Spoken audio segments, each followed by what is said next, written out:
ರೋಶಿನಿ, ಈ ಇಡೀ ಪ್ರಕರಣ ಇದೆಯಲ್ಲ, ಈ ಇಡೀ ಘಟನಾವಳಿ ಇದೆಯಲ್ಲ, ಇದು ಸ್ವತಂತ್ರ ಭಾರತದ ನಂತರದಲ್ಲಿ ವಿದ್ಯಾರ್ಥಿ ಸಮೂಹಕ್ಕೆ ಸಿಕ್ಕಂಥ ಅತ್ಯಂತ ದೊಡ್ಡ ಗೆಲುವು ಅನ್ನೋದರಲ್ಲಿ ಯಾವ ಅನುಮಾನವೂ ಕೂಡ ಇಲ್ಲ.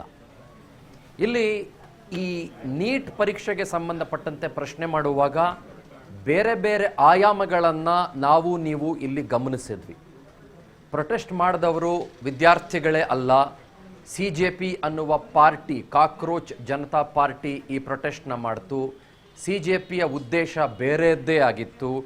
CJP ನಿಜವಾಗ್ಲೂ ಕೂಡ ನೀಟ್ ವಿದ್ಯಾರ್ಥಿನಿಯರ ಪರವಾಗಿ ನಿಂತ್ಕೊಂಡಿರಲಿಲ್ಲ. ಹೀಗೆಲ್ಲ ಪ್ರಶ್ನೆಗಳು, ಚರ್ಚೆಗಳು ಶುರುವಾದವು. ಆದರೆ CJP ಆಗಲಿ, ಕಾಕ್ರೋಚ್ ಆಗಲಿ, ಸೊಳ್ಳೆನೋ, ತಿಗಣೆನೋ, ಜಿರಳೆನೋ, ಓತಿಕೆತನೋ ಅದನ್ನು ಆಮೇಲೆ ಬಿಟ್ಬಿಡೋಣ. ನಾವು ಬಹಳ ಮುಖ್ಯವಾಗಿ 24 ಲಕ್ಷ ವಿದ್ಯಾರ್ಥಿನಿಯರು ಏನಿದ್ರು, NEET national entrance examination test ಏನಿದೆ, ನೀಟ್ ಏನಿತ್ತು, ಆ ನೀಟ್ಗೆ ಸಂಬಂಧಪಟ್ಟಂತೆ ತಯಾರಿಯನ್ನು ಮಾಡ್ಕೊಂಡಿದ್ರು. ಆ ಪ್ರಶ್ನೆ ಪತ್ರಿಕೆ ಏನು ಲೀಕ್ ಆಯಿತು, ಅದರಿಂದ ನಲುಗಿ ಹೋಗಿದ್ದಂತೂ ಸತ್ಯ. ಅದರ ಬಗ್ಗೆ ಯಾವ ಅನುಮಾನವೂ ಕೂಡ ಇಲ್ಲ. ಅದರ ಜೊತೆಗೆ ಈ ಹೋರಾಟದಲ್ಲಿ ನೀಟ್ನ ನೊಂದಂಥ ವಿದ್ಯಾರ್ಥಿಗಳು ಹಾಗೂ ಅವರ ಪೋಷಕರು ಕೂಡ ಪಾಲ್ಗೊಂಡಿದ್ದು ಕೂಡ ಸತ್ಯ.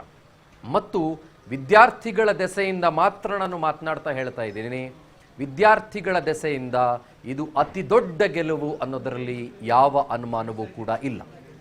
ಆದರೆ CJPಯ ಆ 3 ಡಿಮ್ಯಾಂಡ್ಗಳು ಏನಾಗಿತ್ತು, ಧರ್ಮೇಂದ್ರ ಪ್ರಧಾನ್ ಅವರಿಗೆ ಈ ಹಿಸ್ಟ್ರಿ ರಿಪೀಟ್ಸ್ ಅಂತ ಕರಿತೀವಲ್ಲ ನಾವು, ಈ ಹಿಸ್ಟ್ರಿ ಹೆಂಗೆ ರಿಪೀಟ್ ಆಗ್ತಾ ಇದೆ ಅನ್ನೋದನ್ನು ನಾವೊಂದು ಸ್ವಲ್ಪ ಮಾತಾಡೋಣ.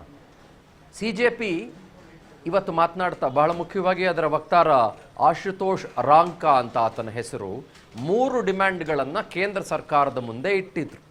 ಒಂದನೇ ಡಿಮ್ಯಾಂಡ್ ಏನು ಅಂತಂದರೆ ಧರ್ಮೇಂದ್ರ ಪ್ರಧಾನ್ ರಾಜೀನಾಮೆ ಕೊಡಬೇಕು. ಎರಡನೇ ಡಿಮ್ಯಾಂಡ್ ಏನು ಅಂತಂದರೆ ಯಾರು ಮಡಿದ ವಿದ್ಯಾರ್ಥಿಗಳಿದ್ದಾರೆ, ಸೂಸೈಡ್ ಮಾಡಿಕೊಂಡಂಥ ವಿದ್ಯಾರ್ಥಿಗಳಿದ್ದಾರೆ, ಅವರ ಪೋಷಕರಿಗೆ, ಅವರ ಕುಟುಂಬಸ್ಥರಿಗೆ 1 ಕೋಟಿ ರೂಪಾಯಿಗಳ ಪರಿಹಾರ ಧನವನ್ನು ಕೇಂದ್ರ ಸರ್ಕಾರ ಅನೌನ್ಸ್ ಮಾಡಬೇಕು. ಮೂರನೇದು ಅವರ ಡಿಮ್ಯಾಂಡ್ ಯಾವುದಿತ್ತು ಅಂತಂದರೆ, ಈಗ ಕಳೆದ ಇಷ್ಟು ದಿನಗಳಿಂದ ನಡೆದಂಥ ಹೋರಾಟದಲ್ಲಿ ಅನೇಕ ವಿದ್ಯಾರ್ಥಿನಿಯರು ಪಾಲ್ಗೊಂಡಿದ್ದರಲ್ಲ, ಅವರ ಮೇಲೆ ಯಾವುದೇ ಲೀಗಲ್ ಕೇಸಸ್ಗಳನ್ನು ಪ್ರೊಸೀಡ್ ಮಾಡಬಾರದು, ಅವರ ಮೇಲೆ ಕಾನೂನು ಕ್ರಮಗಳನ್ನು ಜರುಗಿಸಬಾರದು. ಹೀಗೆ 3 ಡಿಮ್ಯಾಂಡ್ಗಳು ಅವರದ್ದಾಗಿತ್ತು. ಇದಕ್ಕೆ ಸಂಬಂಧಪಟ್ಟಂತೆ ನಿನ್ನೆ ಚರ್ಚೆ ಆಯಿತು.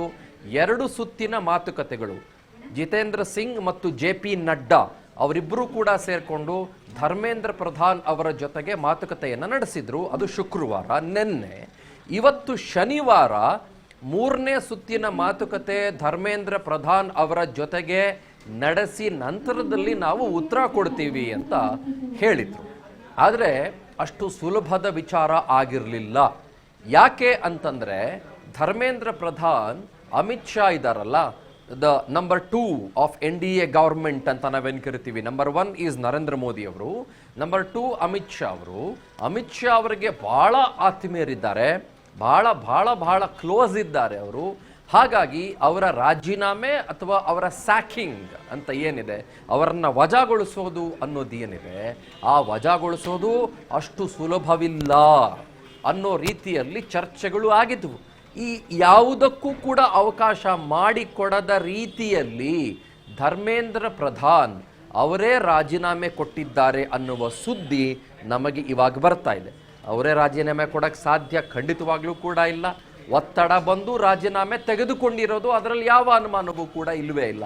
ನೋಡಪ್ಪ, ಇಷ್ಟೆಲ್ಲ ಹೋರಾಟ ಜಾಸ್ತಿ ಆಗ್ತಾ ಇದೆ, ಪ್ರಧಾನರೇ ನೀವು ಇಲ್ಲಿಂದ ಹೊರಟು ಬಿಡಿ, ರೆಸಿಗ್ನೇಷನ್ ಕೊಟ್ಟು ನಾವೇ ನಿಮ್ಮನ್ನು ಸ್ಯಾಕ್ ಮಾಡಿದ್ರೆ, ನಾವೇ ನಿಮ್ಮನ್ನು ವಜಾಗೊಳಿಸಿದ್ವಿ ಅಂತಂದರೆ ಅದು ಸರ್ಕಾರಕ್ಕೂ ಕೂಡ ಒಂದು ಕಪ್ಪು ಚುಕ್ಕೆ ಆಗುತ್ತೆ ಅನ್ನೋ ರೀತಿಯಲ್ಲಿ ಚರ್ಚೆಗಳು ಆಗಿರುವ ಸಾಧ್ಯತೆ ಇದೆ. ಹಾಗಾದರೆ ಇದು 1ನೇ ರಾಜೀನಾಮೆಯ NDA ಗವರ್ಮೆಂಟ್ನಲ್ಲಿ ಇಲ್ಲ, ಇದು 2ನೇ ರಾಜೀನಾಮೆ.